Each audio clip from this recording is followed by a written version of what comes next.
G'day guys, thanks for viewing our 2017 Mazda CX5 Akira that we have here.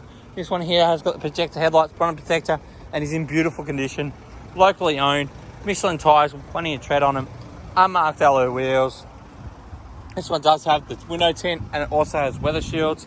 You got the Bose sound system, full leather trimming throughout. You got that beautiful wood grain finish throughout. As you can see, electric driver and passenger seat. This one does have carpet mats, 90-degree entrance into the rear with center armrest and 2 USB points into the back. Aircon vents into the back of the vehicle, and as you can see through the trimming on this vehicle, it is in beautiful condition. Coming around across the back, you've got the all-wheel drive badging. This one is a turbo diesel, so it's much cheaper to run on the highway. Rear parking sensors, boot mat, rear trim cover, unmarked carpet underneath. Push the button, the boost just lowers for you to make it easy to access the boot.